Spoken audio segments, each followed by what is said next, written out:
is 6, and I've been struggling with his bedtime pretty much since birth. It's 8:30, sweetheart, and it's bedtime. He's never been able to just go into bed on his own. Even now I have to lie with him to get him to sleep, or I just deal with like the kicking and the punching. Jack, that is enough. Nikki spends her evenings battling to get Jack into bed. It's often 1 in the morning before he's finally asleep. I get really, really angry and then I fight with my mum. I actually have to shut myself away in the room from him because he is so aggressive. Now, I suggest you mind your fingers. Stupid Mum!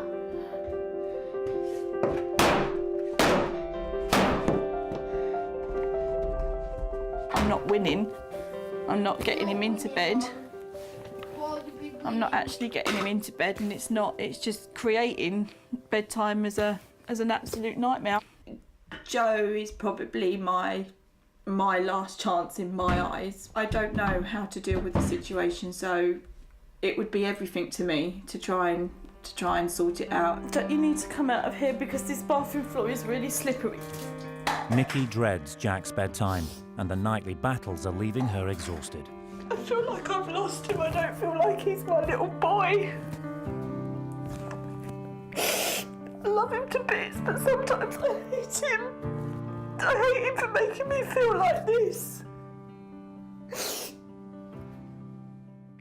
Joe suspects that a lack of discipline during the day is linked to his behaviour at night. From watching you, it's very clear that there needs to be boundaries and rules set in place so that he'll even listen to you of a night time. You're indirect with your conversation. It's like you scurry around him rather than actually ask him to do what you want him to do. When you put it how you put it now, I can understand why nighttime isn't working if there's no control over daytime. I understand that. And right on cue, Jack gives Mum her first test. Jack, you need to get down, darling, off of the fence because it's dangerous. Jack, I want you to get down off of the fence for Mummy, please. OK, that wasn't your warning though, was it? Jack. If he doesn't believe that you're capable of following through and giving him a time-out, he's just going to walk over you. You're just going to be a pushover. Jack, you need to get down. Last time I will have to put you on the step. How many warnings was that? Normally 3. Jack. This is where I really struggle with it. Right. Jack. Please, in time out. Good boy. In. Well, Mick, go. Right, I'm putting you here, Jack. I'm putting you here. I'm putting you here because you have not listened. Is that to okay? Mummy. That hurt. Is that okay? No, that hurt. Is that okay? For you to headbutt your mother? I suggest you apologise right now. Because I'm telling you now, Jack, do not push it. Are you going to get tough? Are you going to let him do this to you? I have to be strong. When he starts to get funny with you, you're going to hold him here. Hold him. Hold him. You see that? You're going to hold him. Okay? He's a 6-year-old little boy. By the time he's 7 years old, he'll be pushing you into your own kitchen, telling you to stay in there. By the time he's 13, guess what he'll be doing? You will not tolerate being treated like that. Do you understand what I'm saying? Right, get up there and take charge. There's no shortcuts. You've just got to go through the eye of the storm. Not hit Mummy. This is a boy that kicks punches. I mean, of course he was going to butt. It's disgraceful.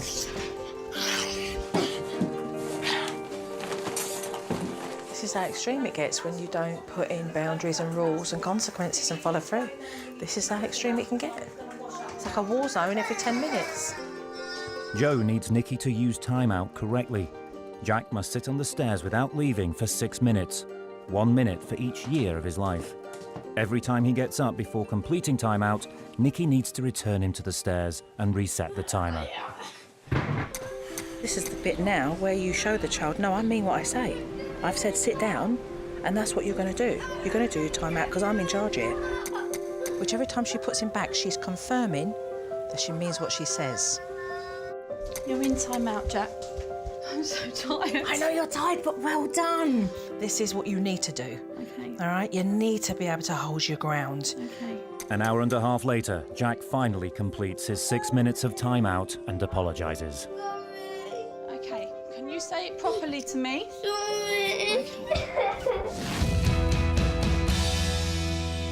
What? 7-year-old Regan has recently been diagnosed with ADHD, attention deficit hyperactivity disorder. I'm a qualified childminder, and sometimes it's so hard for me to get him to behave himself. Stand up, you should have thought of that before you started this tantrum. Hey, stop it! Impulsive behaviour is a headline trait of ADHD. Shut your mouth, you idiot! It's often combined with a defiance of authority, and then it's every parent's nightmare. Don't use your hands. Use that, come on. He's stubborn. He's literally stubborn to the core. What just then I don't want Go in there and calm down, because I'm fed up with the whinging. Get out! The majority of people still believe that ADHD is just a modern label for badly brought up kids. Before we got diagnosed, I just thought maybe it's just us not being able to control him. Maybe it's down to parenting issues. But what they did say to me was it's a chemical imbalance. And I thought, actually, I can believe that. The vast majority of cases of ADHD are offered medication as a first course of action. I'd rather Regan wasn't on medication, and I'd rather deal with it In a parenting way. parenting way. No! Hey, stop it! For Cliff and Barbara, the pressure on the family is unbearable. We don't get any break. No. It's constantly on. There's no let up. We're constantly on edge. We're just going round in a vicious circle, and we all need help as a family. When he behaves a certain way, I want you to be able to say to him, stop doing that, okay? Otherwise you'll have to leave the kitchen. And if he doesn't, then you give him 5. Now, giving him 5 gives him an option to change it or not. Then you remove him and you close the door, and you do that for like 5-10 seconds, and then you just open it. That way, he's learning to realise there is certain behaviour that you'll tolerate and certain behaviour that you won't. Okay, and that is achievable. And within no time, Barbara's cool is tested. If he's going to be destructive, then he has to leave. Regan, I don't like the behaviour, and if you're going to carry on, I'll ask you to go. Shut up. I'm going to count to 5. You either stay here and behave, Shut up. or you're going to have to go back out. Shut up. 1, Shut. 2, Shut your mouth, you idiot. 3, 4, Shut up. 5. Right.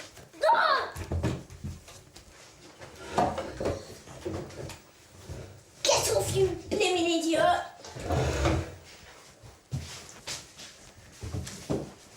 Go on. Get up! Hold it. Breathe. Breathe.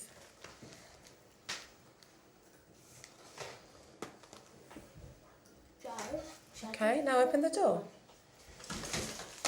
Okay, come and sit back down. She's made me realise that, you know, we're all on the same side, and I just feel like things don't have to be a battle. It's not a win-lose situation with Regan. It can be a win-win for all of us.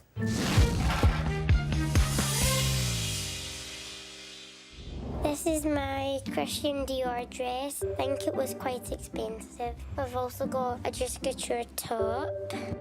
Her mum Moya has spent thousands trying to keep her happy. Anything I have, I just spend on my kids and the way they look and the way they dress and what they want. Another Just Couture tracksuit. I've got dresses that I bought from Harrods. She recently got a custom-made outfit that cost about £450. But designer clothes are only a small part of this 9-year-old's expensive lifestyle. The pageants cost a lot of money. And this weekend I'll probably out about £500. Do you want your teeth white and stuff on? The weekend after, I've got London, and I've got Dallas the week after, so all in all this month, I'm probably going to be out about £5,000. And all this doesn't come easy on a beautician's wage. I'm in debt, thousands and thousands. So I'm having to sell my house to pay it off.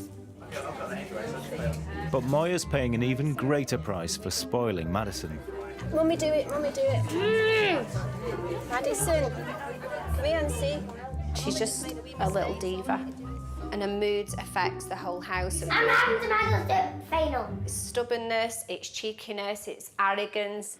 Your granddad, whatever his name is. Grandad, right? Yeah, Grandad, right, gave me like £30 or something on a cheque and you took it. Yeah, I took it and put it in my bank. It's my money. So I pay for all the stuff. It's my money. Madison knows how to play Moya. And I'll be telling Grandad, right? But Moya kind of basically told her off. She went over to her mum and she spat in her mum's face. Madison, you were told not to come in. Sorry, I need my glasses. Don't speak to me like that. If I tell her off, she still doesn't listen to me, she'll go in even more of a strop. I think this is the time for somebody professional to step in and sort her out. Whilst 15-year-old Leah is embracing her new chores, 9-year-old Madison is not playing ball. You just have to stop being cheeky, Madison, and stop answering back, don't you? Hey? Start being a good girl. You're not listening to me.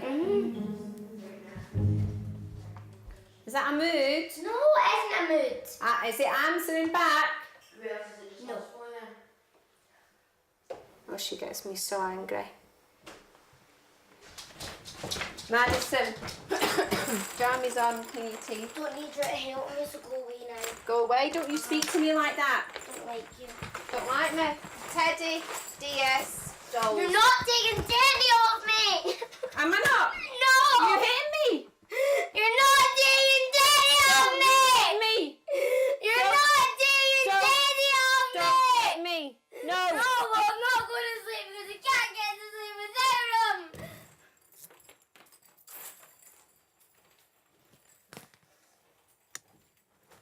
Why are you being so bad? Madison. Even angrier now you took Teddy off me! You're even angrier! Who you talking to? Who do you think you're talking to? Get up and clean All I want is my Teddy back! Get up and clean your teeth. That's all I'm asking for! You're not... Take everything else out of me! Listen to me. Teddy. Listen to me and listen to me carefully. I love you with No, all... you don't. No, you do not. Madison, No, you listen do to not. me. I love you with No, all my you heart. don't. Listen, stay on No, the you bed. don't. Listen, I love you with all my heart, right? I love you that much. I have asked Joe Frost to come in and sort this situation Well, out. you know what? I don't like Joe. Oh, do you not? No, I don't. Oh, why not? Because she's changed you into a horrible mother. Why? Because I don't do Because- everything for you anymore. No, I'm not saying Because that. I don't I'd send- be happy to hoover up just now. I'd be happy to wash up just now. But no, all I'm asking for is my Teddy back and you can't Hold give on a me minute. that. I took Teddy off you because you shouted in my face. I'm gonna go to bed. Leave me alone. Go and clean your teeth.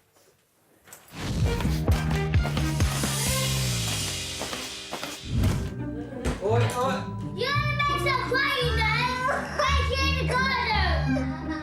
6-year-old Tashan and 4-year-old Deanne are constantly fighting and throwing temper tantrums. Oh, Leanne.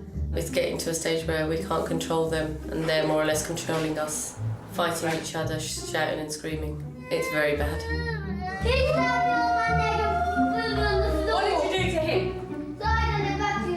Look at the size of you! Raj, keep him for a minute, please. Start slamming the doors and start throwing things around, and then 5 minutes later, I'm sorry. But then 10 minutes later, it's back to the same again.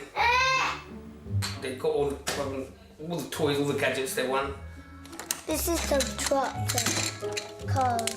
I mean, there's nothing more we can give, but it's still they don't listen. This is my favourite toy. Tasha, get down from there. Dad Ramesh has been diagnosed with a debilitating disease which affects his joints and organs. To add to his health worries, he recently suffered a stroke. He's not himself. He's very tired, exhausted. Mum Sejal has ended up being responsible for most of the childcare. and the situation has reached boiling point.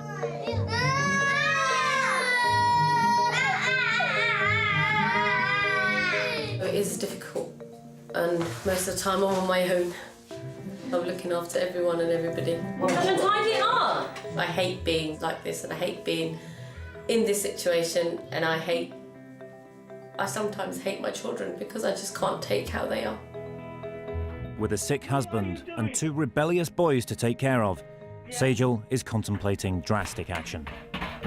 They've got no respect for us, and I am considering Tashan, definitely. Dion, I'm thinking of sending to boarding school in India. It's lunchtime, and as usual, 4-year-old Diane is playing up. This is why I didn't want you to have the crisps, because I just said to you that we're going to have lunch in a minute. What happened with the crisps? You said that he couldn't have them. And he's got them out the cupboard. Yeah. And then he took them. I took them off him, and he took them back and ran out. Do you mind if I take your bracelet? Can I just take it? No. What, do you understand the point I'm trying to make? Yeah. If you do this, okay, no, you can't have the crisps and you take them back and then he just takes them off you and goes. What does that just teach Diane? He's just got away with it. That you're full of hot air. What should you have done in that scenario? Taking it back off of him. And said, I told you, no. While the boys are constantly misbehaving, Joe thinks Dad Ramesh also needs to change his ways. I mean, I do spend time with them. It's not that I don't spend time with them. Well, I mean, I'm spending time with you now, but I wouldn't necessarily be spending quality time with you. I need you to think about what are the small little things that you could do that would make a big difference. In a couple of hours, I'd like you to actually present me with a little piece of paper with some of those things. Okay. In the kitchen, Mum is still fighting a losing battle with Deanne. Oh, come on.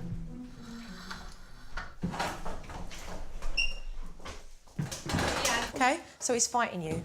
Okay, keep your hands. Turn around and look at me while I'm talking to you, because if you show me this disrespect, you will be going straight into timeout. Turn around and look at me when I'm talking to you, please. Turn around and look at me when I'm talking to you, please.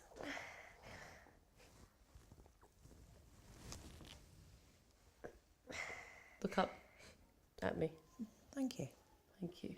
So you take him to the chair. Come. Come sit down. Up, you get. So this is what is going to happen, okay? If he hasn't eaten that sandwich, all right, he's actually going to sit on that sofa dead bored. Joe wants Sejal to learn when she threatens to discipline Deanne, she has to follow it through.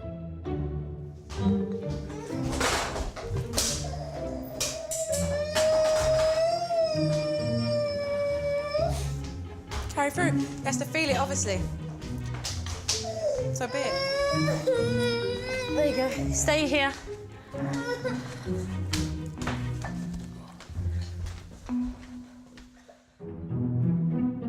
Mum's finally sticking to her guns.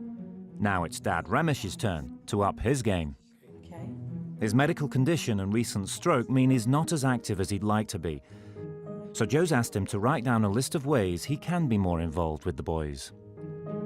Try sitting with them through their homework. Now, because you have the restrictions physically, what you can do is be interactive with them mentally. Ramesh has decided to put his new list into action straight away. I thought I was like dreaming for a minute. What's the next one saying? I know that. Today, Dad's realised that he needs to do a little bit more, just to walk into this study and say that he's prepared to do the homework and let me take over. I thought she was going to burst into tears. It's the support, it's the little things that count. It's the little things that count. With Dad starting to spend time with Tashan, Mum can concentrate on cracking younger brother Deanne's disobedience. Come on, Deanne. Go and tidy up your toys. Who's going to tidy them up, then? Do you want time out? Hey? Do you want time out again? Right. If you don't want to tidy your toys. Sejal's following Joe's advice and has learnt not to back down when he throws a tantrum. You're sitting here for time out because you don't want to go outside and tidy your toys. On the front. It seems to be paying off. That's it. Well, you can drive the car and pick up things on the way. Yeah.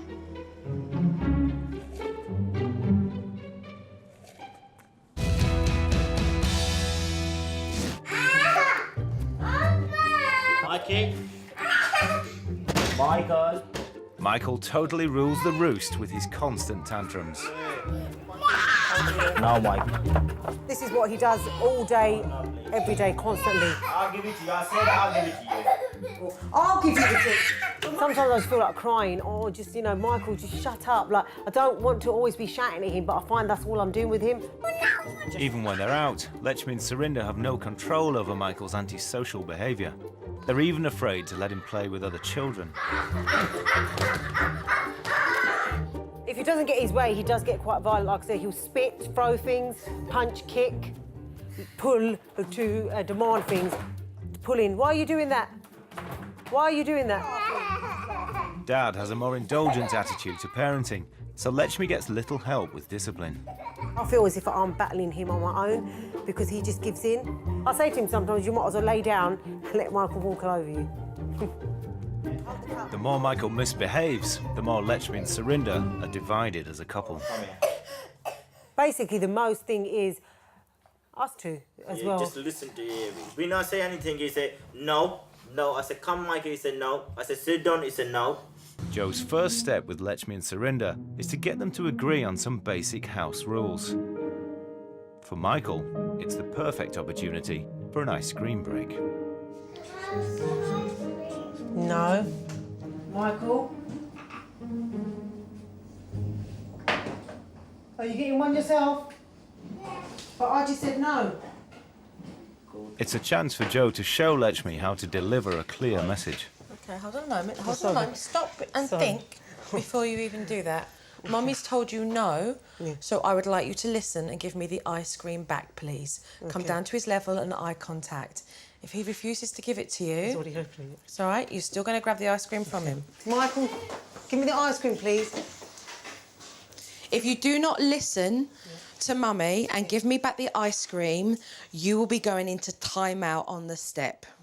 If you do not listen to Mummy and give the ice cream, then I'm going to put you on the timeout step. You're still opening it. No, leave him. He's going to make his mind up. What do you want to do? Give me the ice cream or go on the timeout step. Michael. So what's he doing? He's eating it in my face. Correct. So you take the ice cream off him, and then you'll place him onto the step and we'll go through the technique. But you didn't listen to Mummy. You don't need to explain that. Take the ice cream. Right. Right, come on then. Come on then. No talking. Just take him over to the step.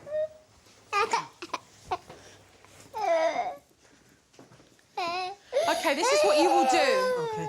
You will place him onto the step. Yeah. And you will explain in a firm voice why he's there. Okay. Mummy's put you on this step because Mummy said you can't have an ice cream, but you still took it out of the freezer. You did not listen. Remember the house rules. You did not listen to Mummy. You didn't listen to Mummy, so now you're going to stay here because you didn't listen. Let's walk away. No, don't say yeah, because you're asking him again. You ain't asking, you're telling him. If he misbehaves, you're dealing with discipline. Michael isn't used to his parents meaning what they say, so Mum has to go and fetch him back from his room. Why not let me have the ice cream? No talking to him. He sits back on that step and you're smiling. You've got to stop the smiling with him. It's like you're not taking it seriously. Do you mean business or not? Yeah. If you mean it, then you mean it. Okay. Okay? And you show it by your actions. Okay. So if he's got up, you'll get him, you'll bring him straight back down and put him back on that step. You'll mean business. Say sorry, Mummy. Sorry, Mummy. Hey, give me a kiss and a huggy. Good boy. But can soft-hearted Dad be as firm as Mum? Mummy wants to sit here. You go and play over there. Oh, I'll play with Dad. No, you go play over there, Micey. He goes off to Dad. No, please go play over there. Take him. Michael, look at me. Michael. Michael. Look at me.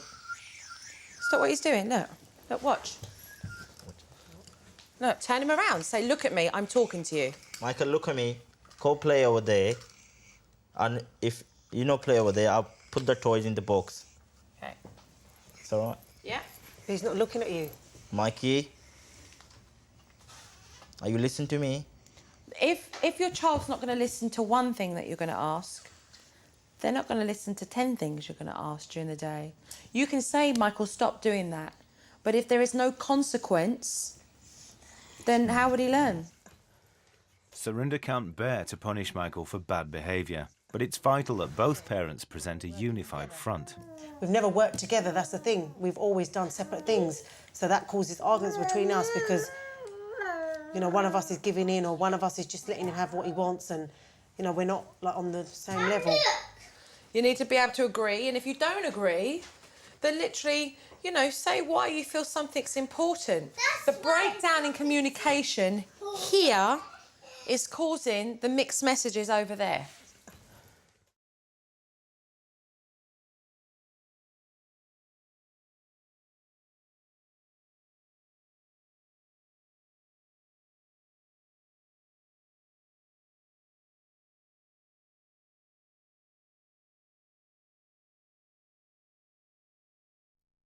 My son